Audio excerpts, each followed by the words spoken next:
एक गांव में संपत और कपटा नाम के दो शरारती दोस्त रहते थे। वो दोनों कोई काम धंधा न करके सारा दिन गांव में आवारागर्दी करते रहते थे। गांव का मुखिया उन दोनों से बहुत परेशान था। एक दिन संपत और कपटा कालिया की दुकान पर चाय पी रहे थे कि तभी कालिया उन दोनों से बोला, तुम दोनों कोई काम धंधा तो करते नहीं हो, सारा दिन बस ऐसे ही आवारागर्दी करते रहते हो।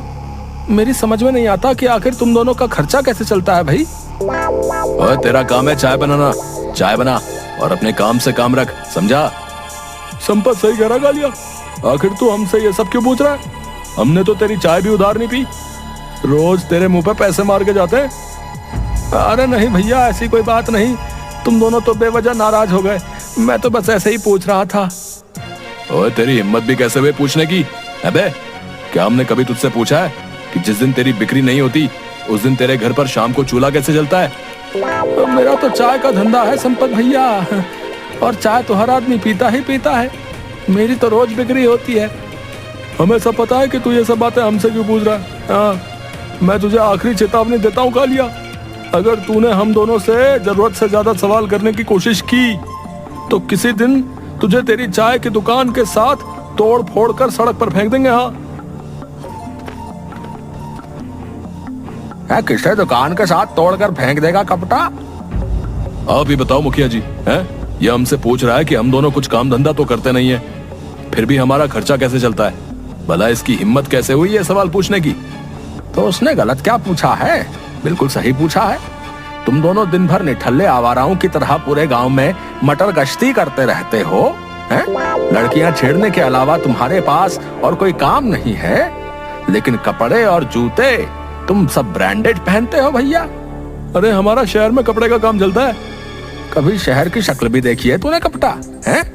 मुझे सब पता है कि तेरा और संपत का खर्चा कैसे चलता है। बस एक बात मेरी गांठ बांध कर रख लेना, 5 दिन बाद 15 अगस्त है। मैं बस 15 अगस्त तक ही चुप बैठा हूँ, उसके बाद मैं तुम दोनों की खबर लूंगा, और खास तौर से कपटा तेरी। मेरी आंखों से कुछ भी छुपा हुआ नहीं है।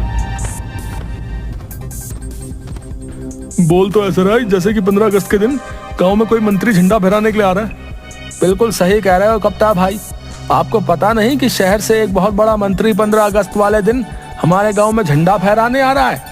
मुखिया जी ने 15 अगस्त पर सारे गांव वालों को दावत दी है, हर घर में लड्डू बांटे जाएंगे। अबे, ये मुखिया पागल हो गया क्या है? अचानक से इसके अंदर इतनी देशभक्ति कैसे सवार हो गई यार? अरे कोई देशभक्ति सवार नहीं हुई मुखिया पर, जरूर इसे उस मंत्री से कुछ काम निकलवाना होगा और कुछ नहीं। तू यहीं बैठ, मैं तो चला अपने काम पर, चाहे तो एक कप चाय और पी लेना। मुझे सब पता है कि तुझे कौन से काम पे जाना है। जब तुझे पता ही है तो फिर तू बोल क्यों रहा है? देख कप्टा, मुखिया की बातों से मुझे ऐसा लग रहा है कि जैसे उसे तुझ पर शक हो गया है कि तेरा और उसकी बेटी बिंदिया का चक्कर चल रहा है। अरे बिंदिया मुझसे प्यार करती है, एक ना एक दिन तो ये बात मुखिया को पता लगनी ही थी, तो इसमें इतनी परेशानी की क्या बात है? अरे बेवकूफ, बिंदिया तुझे रोज रोज मुखिया की तिजोरी से निकालकर पैसे जो देती है, उसके बारे में अगर कहीं मुखिया को भनक लग गई तो मुखिया हम दोनों को बहुत पीटेगा, और हमारा तो इस गांव में कोई हिमायती भी नहीं है, सभी लोग हम दोनों से जलते हैं। तू समझता क्यों नहीं मेरी बात को? मैं तेरी कोई बात नहीं समझ रहा हूँ, तू आखिर कहना क्या चाह रहा है? मुझे लगता है कि मुखिया को यह भी शक हो गया कि बिंदिया तुझे मुखिया की तिजोरी से चोरी करके पैसे देती है, और उसी से हम दोनों सारा दिन मौज मस्ती करते रहते हैं। अरे तो वो पैसा कौन सा मुखिया की मेहनत की कमाई का है? सारा का सारा पैसा जनता की लूटी हुई कमाई का ही तो है। तू घबरा मत, मैं आज ही बिंदिया से इस बारे में बात करता हूँ।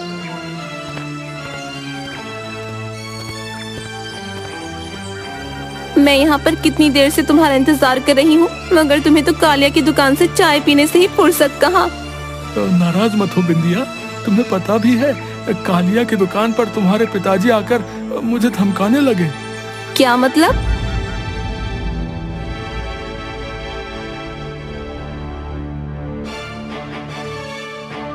मुझे भी कुछ दिनों से ऐसा लग रहा है कप्ता कि पिताजी को शक हो गया है कि उनकी तिजोरी से पैसे मैं निकाल रही हूँ। लेकिन तुम तो बोल रही थी कि मुखिया जी तिजोरी में जो पैसे रखते हैं वो गिनकर नहीं रखते। अरे हो सकता है आप गिनकर रखने लगे हो और मैंने इस बात पर ध्यान ना दिया हो। वो सब बातें छोड़ो बिंदिया, मुझे 2000 रुपए की सख्त जरूरत है। पिताजी ने कुछ गलत नहीं कहा। तुमसे शादी के बाद भी क्या पता तुम मुझसे ऐसे ही पैसे मांगोगे और ऐसे ही पूरे दिन गांव में आवारागर्दी करते फिरोगे। अरे नहीं नहीं बिंदिया, मुखिया जी के पास इतना काला पैसा है, वो किस काम आएगा। उन पैसों में से ही मैं कोई कारोबार कर लूंगा। खबरदार जो मेरे पिताजी के पैसे को काला पैसा कहा। मैंने तुमसे कितनी बार कहा है मेरे पिताजी कोई भ्रष्टाचारी नहीं है। हम खानदानी अमीर हैं। हमारे दादा परदादा की पुश्तैनी हवेली अभी भी पड़ोस के गांव में ऐसे ही खाली पड़ी हुई है। अरे वाह, तो शादी के बाद हम दोनों उसी हवेली में जाकर रहेंगे। लेकिन मुझे नहीं लगता कि मेरा विवाह तुमसे हो पाएगा। क्या मतलब, ये क्या कह रही हो तुम? मैंने कल पिताजी को फोन पर बातें करते सुना था। वो बोल रहे थे कि 15 अगस्त के दिन कोई मंत्री झंडा फहराने के लिए हमारे गांव में आने वाला है। अरे वो तो मुझे भी पता है। तुम्हारे पिताजी 15 अगस्त के बाद ही तो मुझे देख लेने की धमकी दे रहे थे। शायद उन्होंने तुम्हें पूरी बात नहीं बताई। मंत्री के साथ साथ उसका बेटा भी आने वाला है। पिताजी चाहते हैं कि मेरा हाथ मंत्री जी के बेटे को सौंप दिया जाए और जल्द से जल्द विवाह कर दिया जाए। कपटा, मैं तुम्हारे अलावा किसी और से विवाह करने के बारे में सोच भी नहीं सकती। तुम जाकर पिताजी से बात क्यों नहीं करते? अरे पागल हो गई हो क्या? अगर मैंने अपनी शादी की बात उनसे की तो वो मेरा पीट पीट कर बुरा हाल कर देंगे। मैं तुम्हें इतने पैसे दे चुकी हूँ। अगर तुम उन्हीं पैसों से कोई कारोबार कर लेते तो आज अच्छा खासा कमा रहे होते। लेकिन तुम तो बस अपने दोस्त संपत के साथ आवारागर्दी करते रहते हो। मुझे कुछ नहीं पता। 15 अगस्त के बाद पिताजी मेरा विवाह मंत्री के बेटे से तय कर देंगे और अगर ऐसा हुआ तो मैं अपनी जान दे दूंगी। इतना बोलकर बिंदिया ने 2000 रुपए कपटा को थमा दिए और आंखों में आंसू लिए वहां से चली गई। कपटा अपना सर पकड़कर तालाब के किनारे बैठ गया। तभी कपटा के कानों में संपत की आवाज टकराई। इस तरह तालाब के किनारे बैठकर चिंतित होने से कुछ नहीं होने वाला। ये गलत बात है संपत। कितनी बार कहा है कि मेरी और बिंदिया की चुपके चुपके बातें मत सुना कर। अरे मैं तो बस ये देखने आया था कि बिंदिया ने तुझे 2000 रुपए दिए कि नहीं। लेकिन यहाँ अगर तो मुझे नई बात ही सुनने को मिल गई। तू तो मेरा दोस्त है यार, कुछ कर। अगर बिंदिया की शादी कहीं और हो गई तो वो मेरे बिना जीवित नहीं रह पाएगी और मैं भी। अरे अरे अरे, अपने घड़ियाली आंसू बहाना बंद कर बे। मैं तुझे अच्छी तरह से जानता हूँ। तुझे तो सिर्फ इस बात की चिंता है कि अगर बिंदिया का विवाह किसी और से हो गया तो फिर तुझे जेब का खर्चा कौन देगा। संपत, मैं वाकई बिंदिया से प्यार करता हूँ यार, और तू मेरी मदद करने के बजाय मुझे ही उल्टा सीधा बोल रहा है। चिंता मत कर, मेरे पास एक उपाय है। कैसा उपाय? यहाँ आने से पहले मैं मुखिया के घर पर नजर रखने के लिए गया था कि वो घर पर है या नहीं, जो मैं तेरे लिए हमेशा करता हूँ। और मैंने मुखिया को अपनी पत्नी से बातचीत करते हुए सुना कि 15 अगस्त वाले दिन शहर से मंत्री अपने बेटे के साथ आने वाला है। अरे तो इसमें नई बात क्या है? ये तो मुझे भी पता है। नई बात है कपटा, और वो ये कि मंत्री अपने साथ नोटों से भरा एक बैग भी लाने वाला है जिसमें बहुत सारे पैसे हैं। भला मंत्री पैसों से भरा बैग यहाँ क्यों लेके आएगा? एक बार को मेरे मन में भी यही विचार आया था, लेकिन फिर मैंने मुखिया की बातें गौर से सुनी। वो पैसा चंदे का पैसा है। समझ गया, तू कहना चाह रहा है कि पार्टी फंड का पैसा है। मुखिया जरूर पार्टी फंड के पैसे को 1 नंबर में कन्वर्ट करता होगा। बिल्कुल सही समझा। वो सब तो ठीक है, लेकिन इसमें मेरा क्या फायदा है? अरे बेवकूफ, हम दोनों का फायदा है। देख, 15 अगस्त के दिन मुखिया ने सभी गांव के लोगों को बुलाया है। वो एक मैदान में मंत्री के साथ झंडा फहराने वाला है। गांव के सभी लोग उस मैदान में मौजूद होंगे और वो मंत्री और उसका बेटा भी। बस उसी मौके का फायदा उठाकर हम दोनों चुपके से मुखिया के घर से नोटों भरा बैग चुरा लेंगे। कुछ पैसे उसमें से मैं रख लूंगा, बाकी सारे पैसे तू रख लेना, और उसके बाद बड़ी शान से तू उसकी बेटी का हाथ मांग लेना। बात तो तेरी सही है, लेकिन अगर कहीं पकड़े गए तो? अरे पकड़ेगा कौन हमें, हैं? और वैसे भी मुझे पूरा यकीन है वो सारा पैसा ब्लैक मनी ही होगा। और बढ़िया बात तो यह है कि वो मंत्री पुलिस में इसकी रिपोर्ट तक दर्ज नहीं कराएगा।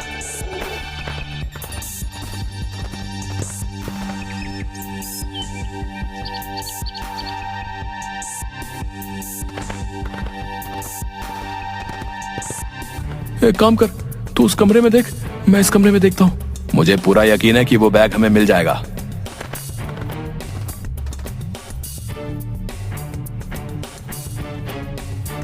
कप्टा इधर आ, मुझे बैग मिल गया। इसको खोल के तो देख, इसमें पैसे हैं भी या नहीं। अबे तूने मुझे पागल समझा क्या? मैंने खोल कर ही देखा था। ये देख पैसे। अब इसे उठाने में जल्दी से मेरी मदद कर। तुझसे एक बैग नहीं उठाया जा रहा? पता नहीं यार, इसमें वजन बहुत ज्यादा है। लगता है बहुत सारे पैसे हैं इसमें। हम दोनों की तो निकल पड़ी।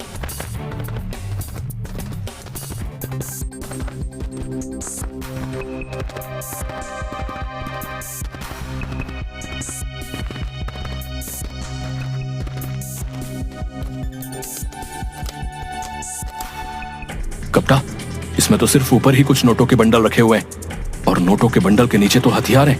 हाँ यार, अब क्या करें? ये हथियार तो विदेशी मालूम होते हैं, बहुत महंगे।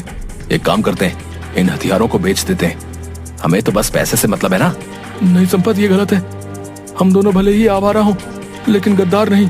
ये हथियार जान लेने के अलावा कुछ भी नहीं करते। कुछ पैसों के लालच में अगर हम इन हथियारों को बेच देंगे तो इन हथियारों से न जाने कितने मासूम और बेगुनाह मारे जाएंगे। उसके जिम्मेदार भी तो हम ही होंगे ना। तेरी बात सही है यार, मुझे माफ कर दे। एक पल को मैं लालच में आ गया था, लेकिन अब क्या करें? एक काम करते हैं, हमें पुलिस के पास जाना चाहिए। पागल हो गया क्या है? अरे जरा सोच, कहीं मुखिया भी उस मंत्री के साथ अगर मिला हुआ होगा तो क्या होगा? अबे बेवकूफ, मुखिया भी पकड़ा जाएगा, और जब मुखिया पकड़ा जाएगा तो फिर बिंदिया की माँ बिंदिया का विवाह तुझसे नहीं करेगी। ठीक है, अगर ऐसी ही बात है तो फिर मैं सारा जीवन शादी ही नहीं करूंगा। हाँ। अबे तेरा दिमाग फिर गया क्या? ये अचानक तेरे अंदर इतनी देशभक्ति कैसे सवार हो गई? वो सब बातें छोड़ और इस बैग को लेकर पुलिस के पास चल।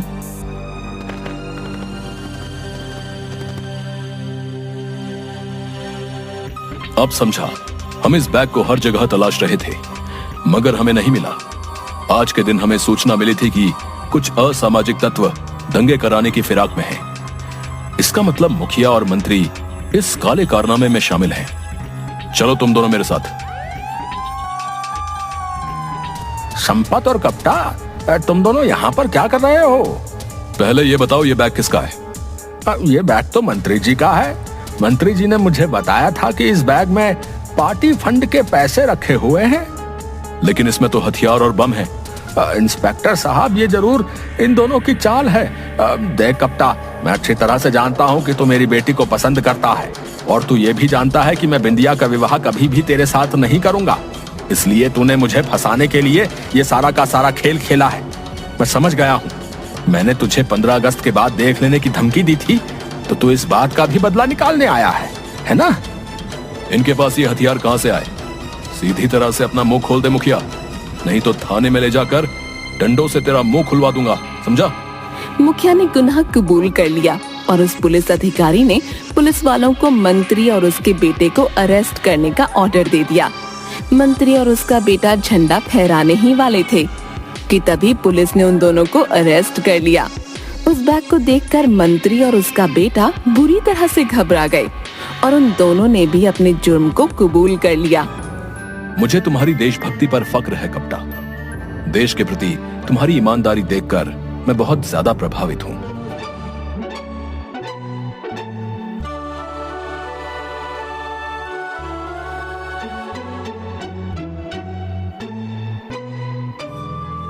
मुझे माफ कर दो माँ, मैं देश के लिए अपने प्यार को भी कुर्बान कर सकता हूँ। जो काम बरसों से मैं नहीं कर सकी वो तुमने कर दिखाया। मेरा पति देशद्रोही था। मैं हमेशा से एक देशभक्त के हाथों में अपनी बेटी बिंदिया का हाथ सौंपना चाहती थी, लेकिन आज मैं खुश हूँ कि वो एक सही हाथों में जा रही है। कुछ दिन बाद बिंदिया और कप्टा का धूमधाम से विवाह हो गया।